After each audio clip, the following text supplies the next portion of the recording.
Hello students, welcome in today's online lecture of Organization of Commerce and Management for 12th standard. Dear students, consumer is said to be king of the market. He is the center of all the business activity. The object of carrying on business activity is to satisfy the consumer needs or wants. But in practice, consumer is always exploited and cheated through malpractices such as black marketing, adulteration, wrong measurements, etc. In India, majority of the consumers are illiterate, indifferent and disorganized. Therefore, it is necessary to educate consumers to know their rights, etc. See, that's why the central government initially passed Consumer Protection Act on 24th December 1986. See, here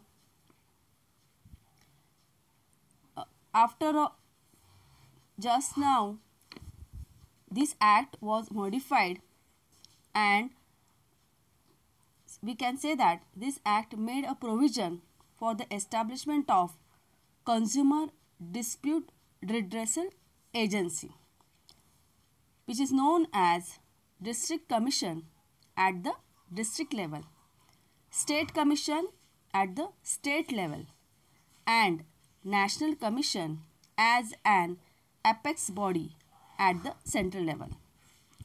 The Act covers all complaints with relevant merchandise or services and unfair trade practices. Dear students, in our earlier video, we have seen different ways and means of consumer protection. It is very necessary to give protection to the consumers and all the different ways we have studied. Now in today's lecture, we are going to discuss about the Consumer Protection Act 2019 and what provisions are made under this act. Just as said, this act passed in the year 2019. Earlier, before that, we were observing the Consumer Protection Act 1986. And here in this act, three-tier mechanism is done, and this three-tier mechanism includes District Commission, State Commission and National Commission. See, District Commission at a district level, State Commission at state level and National Commission at the national level. So, by this way, through this mechanism, government tries to implement this act to give the protection to the consumer. म्हणजे ग्राहक संरक्षण कायद्याचा मुख्य हेतू काय आहे तर ग्राहकांच्या तक्रारीचे निवारण जलद व कमी खर्चात करणे हा आहे. हा हेतू साध्य करण्यासाठी या कायद्याने तीन पातळ्या म्हणजेच district commission at district level, state commission state level म्हणजे राज्य स्तरावरती आणि नॅशनल कमिशन हे राष्ट्रीय पातळीवर काम करणारी कायदेशीर तक्रार निवारण संस्था स्थापन करण्याची तरतूद केली आहे. आता हा जो कन्झ्युमर प्रोटेक्शन ॲक्ट आहे 2019चा, याच्यामध्ये या तीन पातळ्यांवरती ही यंत्रणा काम करते. म्हणजे जे ग्राहक आहेत, अगदी खेड्यापाड्यातले सुद्धा ग्राहक या कमिशनपर्यंत पोहोचू शकतात आणि त्यांचे जे काही तक्रारी आहेत, खरेदीच्या बाबतीत असेल, फसवणुकीच्या बाबतीमध्ये असेल किंवा विक्रेत्याकडनं किंवा प्रोड्युसरकडनं त्यांची फसवणूक झालेली असेल किंवा त्यांची जी काही तक्रार असेल, ही तक्रार ते या कमिशनसमोर मांडू शकतात आणि अगदी कमी खर्चामध्ये आणि जलद पद्धतीने त्यांना योग्य तो न्याय मिळवण्यासाठी ही यंत्रणा या कायद्यामध्ये समाविष्ट केलेली आहे. म्हणूनच हा कन्झ्युमर प्रोटेक्शन ॲक्ट आहे 2019चा हा अतिशय महत्त्वाचा आहे की ज्यामुळे ग्राहकांना त्यांना योग्य न्याय मिळू शकतो आणि कमी खर्चामध्ये त्यांचं जे काही त्यांच्यावरती अन्याय झालेला आहे त्याचं निवारण हे होऊ शकतं. ठीक आहे. आता आपण पाहूया की नेमकं डिस्ट्रिक्ट कमिशन किंवा स्टेट कमिशन किंवा नॅशनल कमिशन म्हणजे नेमकं काय आहे.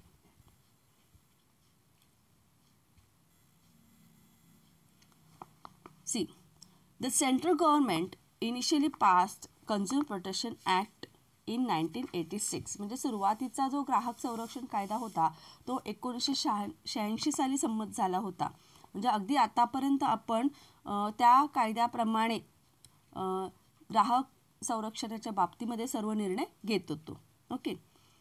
But in 2019 Ministry of Law and Justice has proposed new act as Consumer Protection Act 2019. This act made provision for establishment of consumer dispute redressal agencies. It is known as District Commission at the district level, State Commission at the state level, National Commission as an apex body at the central level. This act covers all the complaints regarding goods or services and unfair trade practices. म्हणजे या कायद्यामध्ये 3 पातळ्यांवरती ही यंत्रणा उभारलेली आहे की जसं district commission आहे, state commission आहे आणि नॅशनल कमिशन आहे. ठीक आहे. तर या 3 पातळ्यांवरती हा कायदा काम करत आहे आणि याच्यामध्ये कशाचं समाविष्ट केलेलं आहे तर ग्राहकांच्या ज्या तक्रारी आहेत वस्तूच्या बाबतीमध्ये असेल, सेवांच्या बाबतीमध्ये असेल किंवा कोणत्याही अनफेअर ट्रेड प्रॅक्टिसेस असतील म्हणजे चुकीच्या व्यापाराच्या पद्धती असतील या बाबतीमध्ये जर ग्राहकांना काही तक्रार असतील तर प्रत्येक ग्राहक खेड्यामधला असेल तर तो डिस्ट्रिक्ट कमिशनकडे जाऊ शकतो. स्टेट कमिशनमधला जर राज्यस्तरावरती असेल तर तो स्टेट कमिशनकडे जाऊ शकतो आणि त्याही पुढे जाऊन नॅशनल कमिशन ही अपेक्स बॉडी आहे की जी काम करत आहे. म्हणजे पहा, जर एखाद्या ग्राहकाने आपली तक्रार डिस्ट्रिक्ट कमिशनपुढे मांडली आणि तिथं त्याचा न्यायनिवाडा झाला आणि जर तिथं त्याला सॅटिस्फॅक्शन नाही मिळालं, त्याला जर असं वाटलं की आपल्या बाजूने न्याय नाही झाला तर तो स्टेट कमिशनकडे सुद्धा जाऊ शकतो आणि तिथेही त्याला जर वाटलं की योग्य न्याय आपल्याला मिळालेला नाही तर तो नॅशनल कमिशनपर्यंत सुद्धा जाऊ शकतो. म्हणजे अशा पद्धतीने 3 स्तरावरती ही यंत्रणा काम करते आणि या यंत्रणेचा मुख्य उद्देश हाच आहे की ग्राहकांना कमीत कमी खर्चामध्ये आणि जलद म्हणजे तत्परतेने न्याय हा मिळाला पाहिजे, त्यांच्या तक्रारींचं निवारण हे झालं पाहिजे. ठीक आहे. तर अशा पद्धतीने ही यंत्रणा काम करते आणि ही जी यंत्रणा आहे ती कशी आहे तेच या भागामध्ये आपण बघणार आहोत. पाहता. See, following are consumer dispute redressal forum established under the act. In that, first we will start with the district commission. Okay. Now see the first meaning. A consumer dispute redressal commission at each district established by the state government is known as district commission. म्हणजे राज्य शासनाने जिल्हा स्तरावरती ग्राहकांचे जे तक्रार निवारण आयोग स्थापन केलेले आहे त्याला म्हटलं जातं डिस्ट्रिक्ट कमिशन. म्हणजे अर्थातच हा जो आयोग आहे तो राज्य सरकारने प्रत्येक जिल्ह्यात स्थापन केलेला आहे आणि म्हणून याला डिस्ट्रिक्ट कमिशन असं म्हणलं जातं. म्हणजे कुठल्याही जिल्ह्यामधला ग्राहक जर त्याला आपल्या तक्रारीचं निवारण करून घ्यायचं असेल, रिड्रेसल म्हणजे निवारण करणे, त्यातनं सोल्युशन काढणे, एखाद्या ग्राहकावरती अन्याय झाला असेल, फसवणूक झाली असेल किंवा त्याला चुकीच्या पद्धतीने ट्रीटमेंट मिळालेली असेल तर तो ग्राहक प्रथम कोणाकडे जाणार तर डिस्ट्रिक्ट कमिशन या आयोगापुढे तो जाणार. तिथं आपली तो तक्रार सादर करू शकतो आणि तिथून तो स्वतःसाठी न्याय मिळवून घेऊ शकतो. तर अशा पद्धतीचे जे आयोग जिल्हा स्तरावरती स्थापन झालेले आहेत राज्य शासनाकडून त्यांना म्हटलं जातं district commission. Okay. Now the second point is next in that president, a person who is sitting or retired or qualified to be a district judge. आता या आयोगाचे अध्यक्ष कोण असतं तर डिस्ट्रिक्ट जज असतात. म्हणजे जिल्ह्याचे न्यायाधीश किंवा त्या दर्जाची व्यक्ती ही त्याचं प्रेसिडेंट ही असते. लक्षात ठेवायचं आहे की डिस्ट्रिक्ट कमिशनचे प्रेसिडेंट हे कोण असतं तर रिटायर्ड किंवा त्या योग्यतेची व्यक्ती की जी जिल्हा न्यायाधीश आहे. ठीक आहे. नंतर मेंबर. आता या आयोगामध्ये मेंबर किती असतात not less than 2 and not more than such number of members as may be prescribe. म्हणजे कमीत कमी 2 हे सभासद या आयोगामध्ये असतात. Then the next is the tenure. Tenure म्हणजे period, कालावधी. The member will be hold office for a term of 5 years or up to the age of 65 years, whichever is earlier. म्हणजे हे जे 2 सभासद आहेत त्यांचा या आयोगामध्ये काम करण्याचा कालावधी इथं मेन्शन केलेला आहे. म्हणजे हे जे मेंबर्स आहेत ते किती वर्ष काम करू शकतात तर ॲटलिस्ट कमीत कमी त्यांनी 5 वर्षाचा कालावधी त्यांना काम करण्यासाठी दिलेला आहे. आणि जास्तीत जास्त वयाची 65 वर्ष 65 इयर्स पूर्ण होईपर्यंत ते काम करू शकतात. त्याच्यामधलं जे कमीत कमी आहे तो ग्राह्य धरला जातो. म्हणजे जिल्हा मंचाच्या प्रत्येक सभासदाचा कार्यकाल हा 5 वर्षाचा किंवा वयाची 65 वर्ष पूर्ण होईपर्यंत इतका असतो. ठीक आहे. तर यातल्या महत्त्वाच्या गोष्टी काय आहेत तर लक्षात ठेवायचं की district commission is established by state government at a district level. Okay. To redress the complaints of the consumers. Then who is the president? The president is retired district judge or any other person of that level. म्हणजे त्याचं qualification तो त्या दर्जाचा असला पाहिजे. Okay. A person is sitting or retire or qualified to be a district जज.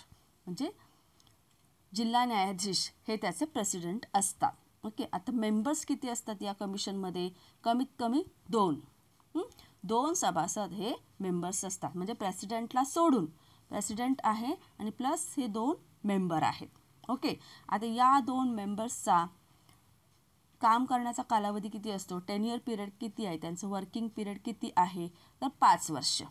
Okay. म्हणजे हे जे मेंबर्स आहेत ते 5 वर्ष तिथे काम करू शकतात आणि वयाची 65 वर्ष होईपर्यंत ते काम करू शकतात. जी कमी आहे ती ग्राह्य धरली जाते. Now the qualification. आता या मेंबर्सचं क्वालिफिकेशन काय आहे. The members of district commission shall have the following qualification. यांची पात्रता इथं नमूद केलेली आहे. The age should be less than 35 years of age. म्हणजे प्रत्येक मेंबरचं वय हे 35 वर्षाच्या आतील असावे. म्हणजे 35 वर्षाच्या the age should not be less than 35 years of age. म्हणजे 35 वर्षाच्या आतले ते नको आहेत. ॲटलिस्ट कमीत कमी 35 वर्षाचे ते असायला पाहिजे. Should not be less than 35 years of age असं म्हणलेलं आहे. ओके. त्यानंतर एज्युकेशन. यांची शैक्षणिक पात्रता काय आहे मेंबर्सची. They should possess a bachelor degree from the recognise university. म्हणजे प्रत्येक सभासद हा कमीत कमी पदवीधर असला पाहिजे मान्यताप्राप्त विद्यापीठाचा. ओके. म्हणजे हे जे मेंबर्स आहेत त्यांचं 35 वर्षाच्या वरती ते असायला पाहिजे आणि त्यांचं एज्युकेशन क्वालिफिकेशन काय असायला पाहिजे तर त्यांच्याकडे बॅचलर डिग्री असणं आवश्यक आहे मान्यताप्राप्त युनिव्हर्सिटीची. Okay. Now the next point is experience. They should have adequate knowledge and at least 10-year experience in dealing with the problems related to economics, law, commerce, accountancy, industries and public affairs. म्हणजे प्रत्येक सभासदाला कमीत कमी 10 वर्षाचा अनुभव असला पाहिजे कामाचा. आता ते कोणकोणत्या विषयाशी ते रिलेटेड असू शकतात हे मेंबर्स. तर अर्थशास्त्र आहे, इकॉनॉमिक्स आहे, कायदा आहे, वाणिज्य आहे, अकाउंटन्सी आहे, इंडस्ट्री आहे, पब्लिक अफेअर्स आहे किंवा प्रशासन आहे. तर यापैकी कोणत्याही शाखेचा ती व्यक्ती जर असेल तर तिला कमीत कमी कामाचा 10 वर्षाचा अनुभव असणं हे गरजेचं आहे. Then territorial jurisdiction. Territorial jurisdiction of district commission is entire district in which it is established. आता हे जे डिस्ट्रिक्ट कमिशन आहे याचा एरिया किती आहे, आपण म्हणतो कार्यक्षेत्र किती आहे. तर हा जो डिस्ट्रिक्ट कमिशन आहे ते पूर्ण जिल्ह्यावरती त्यांचं जे आपण म्हणू शकतो की जो न्याय दिलेला आहे किंवा त्यांनी जी ऑर्डर दिलेली आहे ती पूर्ण जिल्ह्याला लागू होत असते. म्हणजे एका अर्थाने असं आपण म्हणू शकतो की पूर्ण जिल्ह्यामधले जे काही ग्राहक आहेत, विक्रेते आहेत, तर त्यांचे जे काही डिस्प्यूट्स आहेत ते तिथं ते सादर करू शकतात. ओके. टेरिटोरियल ज्युरिस्डिक्शन म्हणजे कार्यक्षेत्र त्यांचं हे पूर्ण जिल्हा स्तरावरती आहे. देन मॉनिटरी ज्युरिस्डिक्शन आपण म्हणू शकतो की आर्थिक कार्यक्षेत्र. To entertain complaints where the value of goods or services paid as consideration does not exceed ₹1 crore. बघा, तर थेट आपण म्हणू शकतो की यांचा जो कार्यक्षेत्र आहे ते आर्थिक बाबतीमध्ये काय आहे, तर जिथे वस्तू आणि सेवेची किंमत किंवा नुकसान भरपाईची किंमत ही ₹1 crore पेक्षा जास्त असू नये. म्हणजे 1 crore ही लास्ट लिमिट आहे. तर असे खटले, असे दावे ग्राहक या आयोगाकडे सादर करू शकतात. Okay. See I am reading it again for you. The district commission shall have jurisdiction to entertain complaints where the value of goods or services paid as consideration does not exceed ₹1 crore. म्हणजे 1 crore पेक्षा जास्त वस्तूची किंवा सेवेची किंमत असणारे दावे इथे सादर केले जात नाहीत. जे लास्ट लिमिट काय आहे 1 crore. तर 1 crore आतले जे काही दावे आहेत ग्राहकांचे, गुड्सच्या बाबतीतले असतील, सर्व्हिसेसच्या बाबतीतले असतील, तर ते सगळे दावे कुठे सादर केले जातात, तर डिस्ट्रिक्ट कमिशनकडे सादर केले जातात. हे लक्षात ठेवायचं आहे. म्हणजे संपूर्ण जिल्ह्यातले ग्राहक त्यांच्या तक्रारी ज्या असतील आणि त्या तक्रारीची लिमिट काय आहे गुड्सच्या बाबतीतली, सर्व्हिसेसच्या बाबतीतली, तर 1 crore सांगितलेली आहे. तर तितक्या किमतीचे दावे कुठे सादर केले जातात, डिस्ट्रिक्ट कमिशन पुढे. Okay. Now the next is appeal. Any person who is not satisfied with the order given by the district commission can make appeal to the state commission within a period of 45 days from the date of the order. म्हणजे कोणताही व्यक्ती की जिला district कमिशनने जो न्यायनिवाडा केलेला आहे तो समाधानकारक नसेल, तो ग्राहक जर समाधानी नसेल त्या न्यायनिवाड्याशी, तर ती व्यक्ती जो काही आदेश डिस्ट्रिक्ट कमिशनने दिलेला आहे त्याच्या विरुद्ध जाऊन स्टेट कमिशनकडे न्याय मिळावा म्हणून दावा दाखल करू शकते. पण त्याने हे कधी केलं पाहिजे, तर निकाल लागल्यापासून 45 दिवसांच्या आत, 45 days, within 45 days from the date of the order, त्याने अपील हे स्टेट कमिशनकडे तो करू शकतो. म्हणजे अशा प्रकारे ही यंत्रणा काम करते की प्रत्येक ग्राहक हा डिस्ट्रिक्ट कमिशनकडनं स्टेट कमिशन आणि स्टेट कमिशनकडनं नॅशनल कमिशनकडे तो जाऊ शकतो.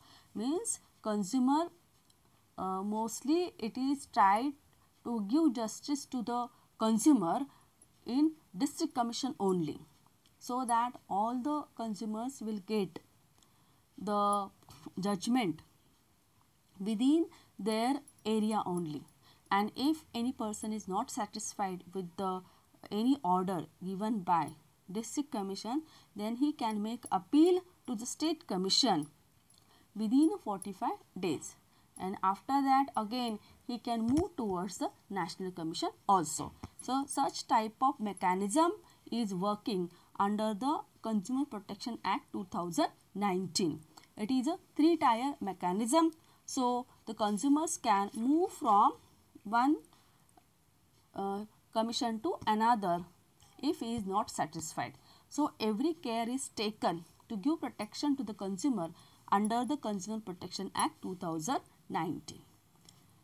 The ether, I just want to repeat the main points of this district commission. So the Consumer Dispute Redressal Commission established by state commission at a district level, it is called the district commission. Then who is the president? The district judge. The main points I am repeating. How many members are there? 2 members are there. Okay. What is the tenure period of the member? Working period of the member? It is of 5 years.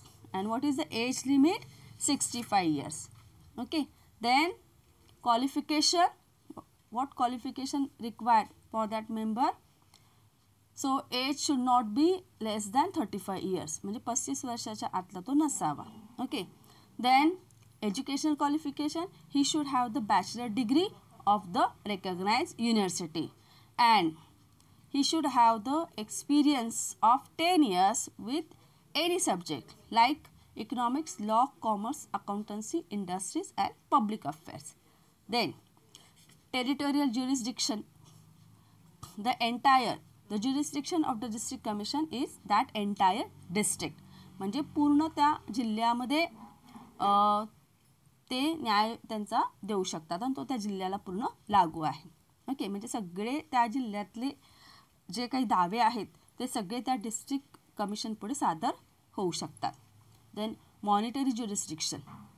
तर 1 करोडचे दावे goods and सर्व्हिसेसच्या बाबतीतले असतील, 1 करोडच्या आतले, ते सगळे दावे या डिस्ट्रिक्ट कमिशन पुढे सादर केले जाऊ शकतात.